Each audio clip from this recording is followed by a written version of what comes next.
Welcome back. We're joined now by Mark Hauser. He is a writer, author, and public speaker, and he's authored a book titled MultiStories, and it looks at the antique skyscrapers and the business tycoons who built them. Mark, welcome. How are you? I'm doing great, Chris. Thanks so much for having me on the show. It's really an honor. All right. There's life after working as a writer for a local newspaper for years and years, right? Certainly there is. Okay. How did you get interested in the subject of skyscrapers? Well, actually, that was writing as well. I wrote a column for a while for Pittsburgh Magazine about Pittsburgh skyscrapers, and it was called MultiStories, and it was about not just the old skyscrapers that sometimes people pass by without noticing, but that have really interesting histories and are fascinating to look at. The lobbies are extravagant. And, the people behind them, those are surprising stories. Like the Arrett building, that's the bathtub king of Pittsburgh, I found out. And bathtub king? Yes. James Arrett basically invented the white enamel sprayed bathtub. The indoor bathtub. Yeah. Well, they had bathtubs, but they were brass or tin or something like that. Oh, okay. So the white ones sprayed with enamel, iron with enamel sprayed in them, look really clean in 1890. That was a new look. So he basically made a fortune with the bathtub factory, and the Arrett building on Wood and 4th is the result of that. Well, what did the skylines of most major cities look like before these tycoons built them, and before the gleaming structures that reach so high that we call skyscrapers now? Well, that's a great question. It's hard sometimes to think about buildings that are 100 years old, 120 years old as modern. But think about what a technological explosion it was to have a city that for most of your life, the tallest thing in it was church steeple. Pittsburgh, New York, every city in America, every city in the world, that was what they were like. You couldn't, without an elevator, you didn't want to walk up more than 4 or 5 flights of stairs. I guess Otis elevator came into play here too, huh? Absolutely. That debuted in 1850, I think, the New York World's Fair. And he showed off this new invention, a safety elevator. And soon after, people started building buildings that elevators would allow them to get higher and higher up, make floors as high as the technology would allow. What about the ornate structures that they were both outside and inside? That's an excellent point. To us, sometimes these older skyscrapers look, they look old-fashioned because they're dressed up like old Greek or Roman things or Renaissance architecture. But when skyscrapers were first invented, that was the fashion. Because this was such a scary new technology, the builders sort of dressed them up to look like classical buildings, the things that everyone had come to accept as signifiers of dignity and grace. And so that is why they slapped stone carvings and terracotta decorations on the outsides of them. But inside was this new invention of a steel skeleton. And it really just transformed cities all across the country, not only in New York and not only in Chicago, but in cities like Pittsburgh. Because of the strength that construction allowed them to build higher? Exactly right. Exactly right. So once the walls didn't have to hold up a building, instead the walls could be decorative, and the walls didn't have to be so thick at the ground level either. So you could have big shop windows and stores at the sidewalk rather than, basically thick fortress-like walls, which is what a stone building that's resting on its outside walls has at the base of it. Yeah, I look at some of the buildings we have downtown, the county courthouse, and others, and I look at the stones at the base of it, and they're huge. Let's take a look at some of the pictures that we have here. What is this? Well, I just wanted to prove that I don't always wear a bow tie. I traveled. Neither do I. But we have an affinity for them, right? Indeed, okay. We do. We'll do a show about bow ties one day, okay? Oh, I'd love to do that. All right, go ahead. Fun. So once I decided this Pittsburgh's MultiStories column would make a good book, if we looked at skyscrapers all across America, so I started traveling and researching and visiting them. And in fact, I went outside America too. This is Vancouver. I'm standing on the roof of what was the Vancouver World Building, which was Canada's tallest office building in 1912. And There. It looks like it's no more than 10 or 12 stories with the tower. Oh, exactly. I don't. I think it's maybe 16. It's hard for me to remember off the top of my head, but not. But in 1912, that was huge. That was huge. Mm-hmm. And so it's like I say, people go around like tourists looking up at them, like, you know. Indeed. Well, I mean, there's. On that one, there's actually some topless women carved along the roof line, and the mayor of the city who was objected. No. Oh. Actually, quite the opposite. He was also a newspaper publisher, so he built that building, and he was sort of look the other way guy in terms of some of the questionable activities and vice of the city. So some people said that was a signal. He was saying that this port city is friendly and open to all sailors. Was it considered racy at the time to build a structure like that? Well, yes, those decorations on top. I think some of the blue noses, what we call it, in the city, weren't thrilled about that decoration. But I mean, it sort of gets to the idea that that there are these great stories behind these buildings. You could just, if you stop and look at them and think, you can and read my book or check out my new website, High Rises, that I do with an artist from Philadelphia. We'll get to that, though, of course. Okay. All right, let's take a look at the next picture and see, describe for us what this is. Oh, this is one of my favorites. So, this is a picture of New York City in 1908, and real quick... These are the tallest structures in New York in 1908? Yes, indeed. Wow. So just going quickly left to right, the far left side is the World Building for Joseph Pulitzer, and in 1890, when it was built, it was the world's first 20-story office building. I'm still waiting on my prize, but that's another story. Go ahead. Then in the middle, there's a building that has two little parapets, and that in 1899 was the world's tallest skyscraper. Wow. That's the Park Row building. And then across the street from it, the one with the elaborate cupola is the Singer building for the sewing machine company. And in 1908, that was the tallest skyscraper in New York and in the world until... Next slide, please. It takes a second to get to it. Sure. But what fascinates me about this is Joseph Pulitzer, the Singer Company.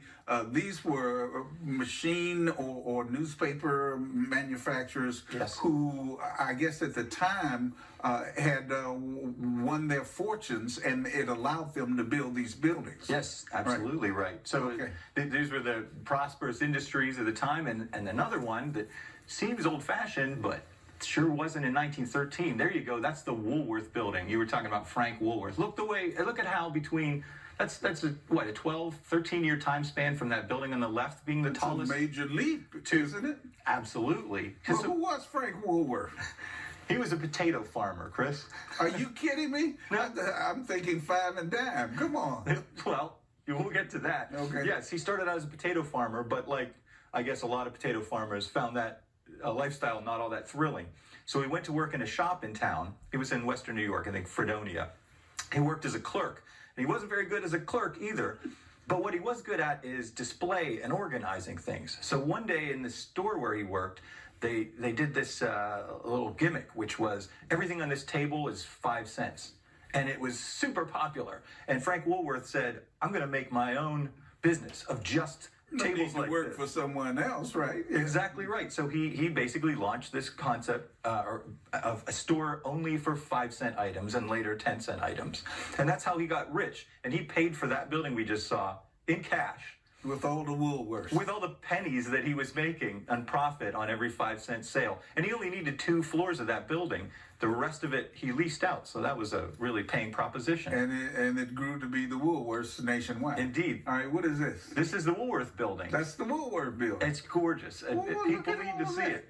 And on the left, that's the observation deck. You could pay, I think it was $25 in 1913, and take an elevator to that top floor. If you look in real close, there's some ladies with fancy hats all along the It must have been breathtaking to go up there that high at that time. Absolutely. And also breathtaking is the lobby, which you can see in the middle, which is just elaborately decorated with mosaics and tile and just beautiful like a cathedral. They call this the Cathedral of Commerce.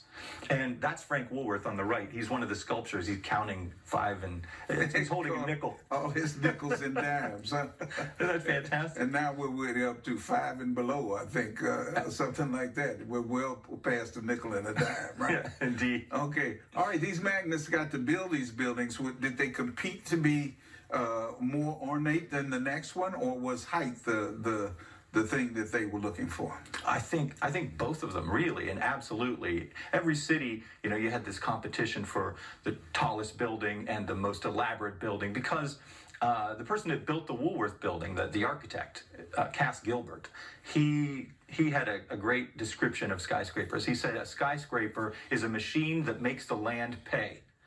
So you've got a plot of land, you want it to pay maximum dividends to you, well, multiply that plot of land times 50, which is the Woolworth building, and now every multiple of that land... Every floor has a business on it who pays rent. Right, so a machine that makes the land pay. That's pretty good. All right, this is Pittsburgh. Well, yeah. As smoky as it was at the time. I like to show this bunch of slides because it really conveys how rapidly this technology just blew into cities and completely changed them. Mm-hmm. I mean, what year was this? This is 1899, and you can see that there's two skyscrapers, buildings of 10 or more stories at the time. In the middle, the light-colored one is the Park building. That's the one with the atlases holding the roof up. You can still see the darker one to the right is the Carnegie building, which was demolished, I think, in the 50s. But when you show the next slide, I'll highlight them so you can. It's taken from the same view. Yes, exactly. It's the same shot, but I like to highlight them so people can see where they are. Okay. Because. Oh, okay. And then the last one's the courthouse tower. So now let's flip forward just a decade. And see what it looks like then. Now I keep an eye on those three buildings. Okay, did you superimpose in this next one? It shifts a little. Wow, it's totally different. Where are they? This is 1910. They're either hidden from view or they're gone. Oh yeah, I can see on the right the one tower there. Yeah. Yeah, they're just peeking out, right? Barely. Can you imagine? I mean, we think that we've seen a lot of technological advancement in our lifetimes, right? But imagine this happening over the course of a decade. These things are going up like dandelions, and you've been walking around downtown Pittsburgh your whole life, and it's just church steeples and 5-story buildings, and suddenly, wham! Within a 10-year period, within a decade? Yes, this is 1910. Wow. So a lot of those skyscrapers are on 4th Avenue. They're banks and stuff to the left of the frame. On the far left is the Benedum Trees building, which we can talk about a little bit later. The Benedum Trees building? Yes. Talk about it now. Oh, well, that's part of a new project that I'm working on called the Go Forth Project, which is going to be, we're actually releasing it this weekend for Light Up Night. So we get it here, the news first for Light Up Night? Absolutely. All right, what is it? Can you tell? Absolutely, I can. This is a great project I've been working on with a grant from the Benter Foundation, and it is basically a phone tour that you can take to walk around and see some of the things that were on 4th Avenue when it was the Wall Street of Pittsburgh. And so you've got an app for that where you can take a picture of a building and then it shows you what it looked like years ago? Yes. Wow, yes. Fascinating. There are two of them. The stock exchange, we used to have a stock exchange. We had a stock exchange? Yeah, it was the Wall Street of Pittsburgh. We had one of the busiest. Well, New York kind of took over the stock exchange business. Those rascals. Don't they always just spoil it for everybody? But yes, we had a stock exchange that was very busy, one of the nation's busiest regional exchanges, and I was next to the Benedum Trees building, which was built for offices for stockbrokers. So it's this lavishly ornate tower that was built by a woman initially. So her name was Caroline Jones McChesney, and then she sold it to two oil men named Mike Benedum and Joe Trees, and they renamed it. So wow, is it unusual to have a woman to build these kinds of buildings? Absolutely. I mean, it's not normally the case that the person who pays for a skyscraper in 1910 is a woman for obvious reasons, but she was an exception, and there's a couple more exceptions in my book. There's some great architects too, one of them on the West Coast in particular, but also in Houston, there's a great building that was built by a woman and named after her husband, they planned it together, and then he had a stroke. So she went on and built it together and became one of the most powerful businesswomen in all of Texas, and built the tallest building in Texas, the Niels Esperson building. All right. We're going to take a break. Our guest is Mark Hauser. He's written a book called MultiStories that looks at antique skyscrapers, and we're going to see more of them in just a moment. I hope you'll stay tuned.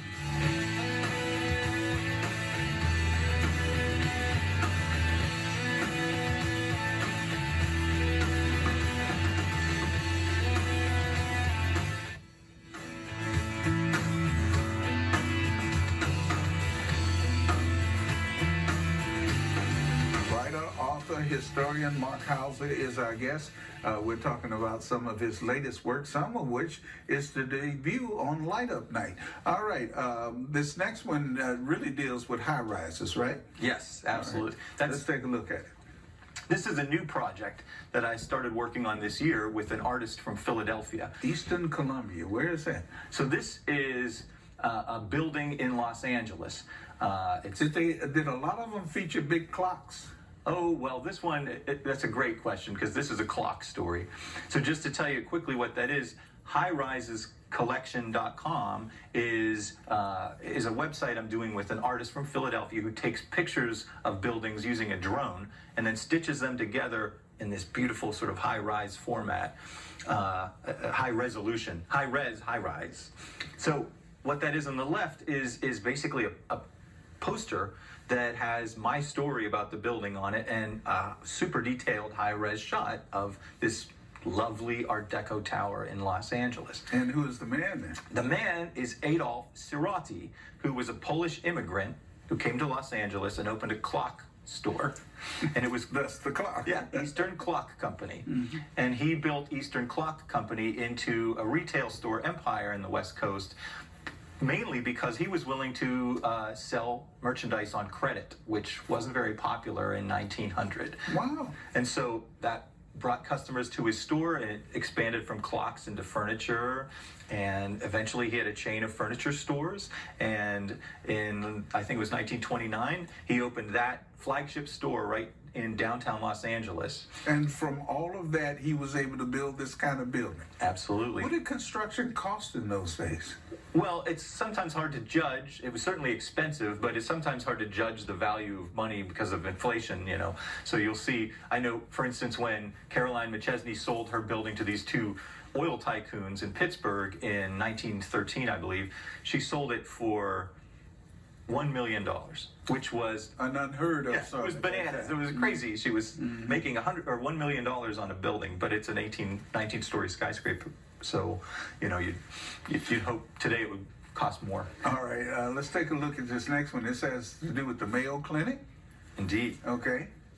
Well, I like this. Here's another one of the high rises you can see on our website, highrisescollection.com, and this is in Rochester, Minnesota, which is not a big city, but you can find these all over the country. I like it particularly because it really highlights the contributions of women, and that isn't something we often see. So up there on the top of the tower, where there's a carillon every day. Someone actually plays the carillon, person, a carillonneur. Wow. Plays a concert every day from that building. But that was the headquarters of the Mayo Clinic until the 50s, and they built a bigger building, but it's still part of the clinic.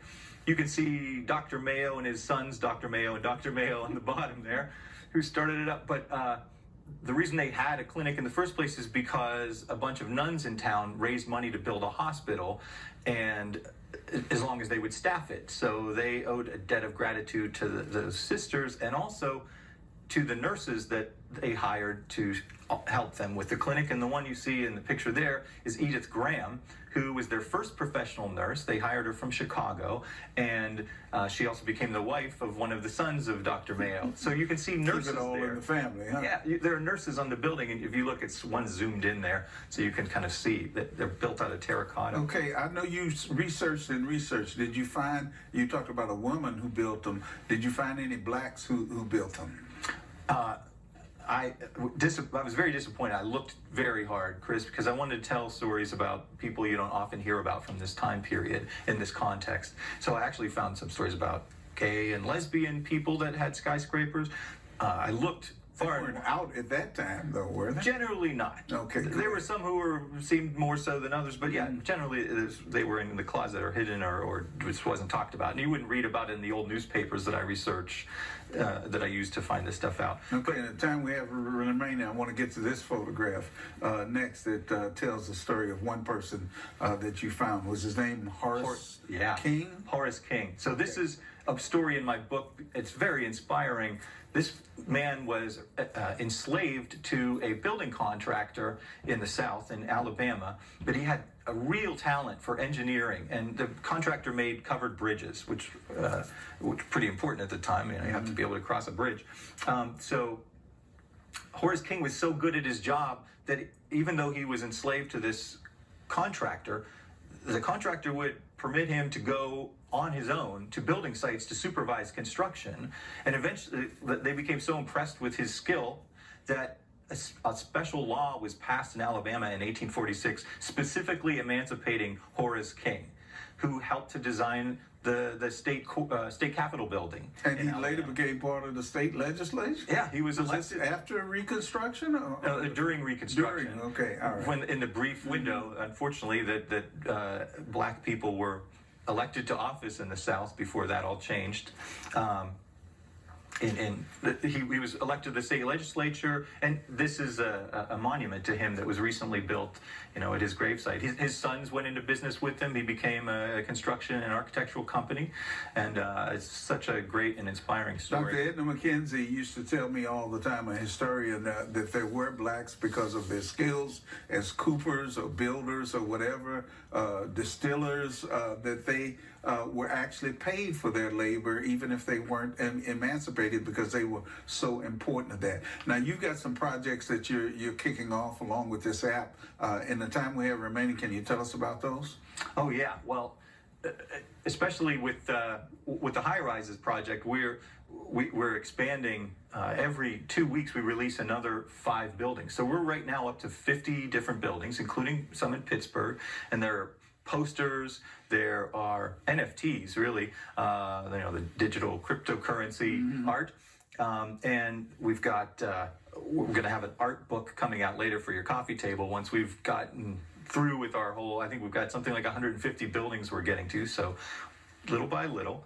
And of course, we've got this great app, and that's going up here on Light Up Night. We're also putting up a beautiful public art mural on the side of the Benedum Trees building. But people, when they go see that art, they can just scan a QR code with their phone and just go right through the tour, step by step, see the old stock exchange, see the old bank. You can look inside it. You can hit a play button. You can hear me and Megan Harris from CityCast Pittsburgh doing a little tour. And this is Go For? What is it? Yeah, that's what this is. This is the Benedum Trees building. So on the left, that's Chris Heitha, my partner with High Rises. That's his drone photography of the Benedum Trees building. You can even see the penthouse there on top, where the Venter Foundation has its sort of lounge and gathering area, public space, or space. Rarefied atmosphere that I've never gotten to. I'm glad you have. It's quite lovely. And then you had Mr. Benedum and Trees and the app itself. Well, if a potato farmer can build a high-rise building, do you ever hope to do so as a writer? I love that question. I don't really intend to build any skyscraper. I don't think anyone wants one that I designed. Okay. But I want to live in one. I want to own one. How's that sound? That'll work. You'll do it with this project. And where can people go to find it? Well, they can find the tour at Go Forth Pittsburgh, GOFOURTH, Pittsburgh.org, or they can come to my website, hausertalks.com. And there you are with your bow tie atop one of those buildings. Oh, that's the Woolworth building. All right. Mark, thank you very much. It's a pleasure to talk to you, man. Chris, great talking to you, too. Thanks for having me on the show. All right. I'm Chris Moore, back with one more short thought in just a second.